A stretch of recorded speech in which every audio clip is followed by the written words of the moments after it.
Hello ವೀಕ್ಷಕರೇ, welcome back to my channel update Kannada 360. So ಇವತ್ತಿನ video ಏದ್ರ ಬಗ್ಗೆಪ್ಪ ಅಂದರೆ ಕರ್ನಾಟಕ ಸರ್ಕಾರ ಉಚಿತ ಲ್ಯಾಪ್ಟಾಪ್ ಕೊಡ್ತಿದೆ. ಸೊ ಯಾರಿಗೆಲ್ಲ ಲ್ಯಾಪ್ಟಾಪ್ ಕೊಡ್ತಿದೆ, ಯಾರೆಲ್ಲ ಈ ಲ್ಯಾಪ್ಟಾಪ್ನ ತೊಗೊಳಕ್ಕೆ ಯಾರ್ಯಾರಿದ್ದಾರೆ ಅಂತ ಎಲ್ಲ ಈ ವಿಡಿಯೋದಲ್ಲಿ ತಿಳಿಸ್ಕೊಡ್ತೀನಿ. ಸೊ ವಿಡಿಯೋನ ಸ್ಕಿಪ್ ಮಾಡದೆ ಕೊನೆವರೆಗೂ ನೋಡಿ. ಇಷ್ಟ ಆದರೆ ಲೈಕ್ ಮಾಡಿ, ಮತ್ತು ನೀವೇನಾದರೂ ಹೊಸಬ್ರಾಗಿದ್ದರೆ ನಮ್ಮ ಚಾನಲ್ಗೆ ಸಬ್ಸ್ಕ್ರೈಬ್ ಮಾಡ್ಕೊಳ್ಳಿ. ಹಾಗೆ ಬೆಲ್ಲೈಕನನ್ನು ಕೂಡ ಪ್ರೆಸ್ ಮಾಡಿ. ಸೊ ನಾವು ಯಾವುದೇ ವೀಡಿಯೋನ ಅಪ್ಲೋಡ್ ಮಾಡಿದ್ರು ನಮ್ಮ ಚಾನಲ್ಲೇ ನಿಮಗೆ ನೋಟಿಫಿಕೇಷನ್ ಬರುತ್ತೆ.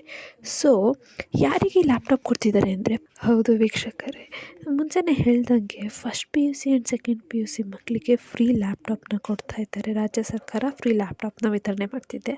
ಯಾರೆಲ್ಲ ಈ ಫ್ರೀ ಲ್ಯಾಪ್ಟಾಪ್ನ ಪಡ್ಕೋಬೋದು ಅಂತ ತಿಳಿಸ್ಕೊಡ್ತೀನಿ. ಬನ್ನಿ ವಿಡಿಯೋನ ಸ್ಟಾರ್ಟ್ ಮಾಡೋಣ.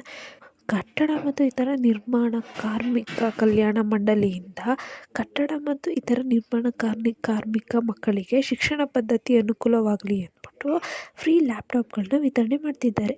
ಕಾರ್ಮಿಕ ಮಕ್ಕಳು ಉನ್ನತ ವಿದ್ಯಾಭ್ಯಾಸ ಮಾಡಲು ಹಾಗೂ ಉನ್ನತ ಸ್ಥಾನಕ್ಕೆ ಇರಬೇಕು ಅಂತ ಸಹಾಯವಾಗಲಿ ಅಂದ್ಬಿಟ್ಟು ಮುಖ್ಯಮಂತ್ರಿ ಸಿದ್ದರಾಮಯ್ಯ ಅವರು ಫ್ರೀ ಲ್ಯಾಪ್ಟಾಪ್ ಕೊಡೋದಾಗ್ಬಿಟ್ಟು ಒಂದು ಕಾರ್ಯಕ್ರಮದಲ್ಲಿ ಘೋಷಿಸಿದ್ದಾರೆ. ಇದೇ ಡಿಸೆಂಬರ್ 16ರಂದು ಧಾರವಾಡದಲ್ಲಿ ಕಾರ್ಯಕ್ರಮವೊಂದರಲ್ಲಿ ಈ ಥರ ಸಿದ್ದರಾಮಯ್ಯ ಅವರು ತಿಳಿಸ್ಕೊಡ್ತಾರೆ. ಸೊ ಕಾರ್ಮಿಕ ಇಲಾಖೆಯಿಂದ ಕಟ್ಟಡ ಮತ್ತು ಇತರ ನಿರ್ಮಾಣ ಕಾರ್ಮಿಕ ಮಕ್ಕಳಿಗೆ ಉಚಿತ ಲ್ಯಾಪ್ಟಾಪ್ ಕೊಡುವುದಾಗಿ, ಮತ್ತು ಇದಕ್ಕೆ ಅರ್ಜಿನ ಹಾಕಬೇಕು ನೀವು.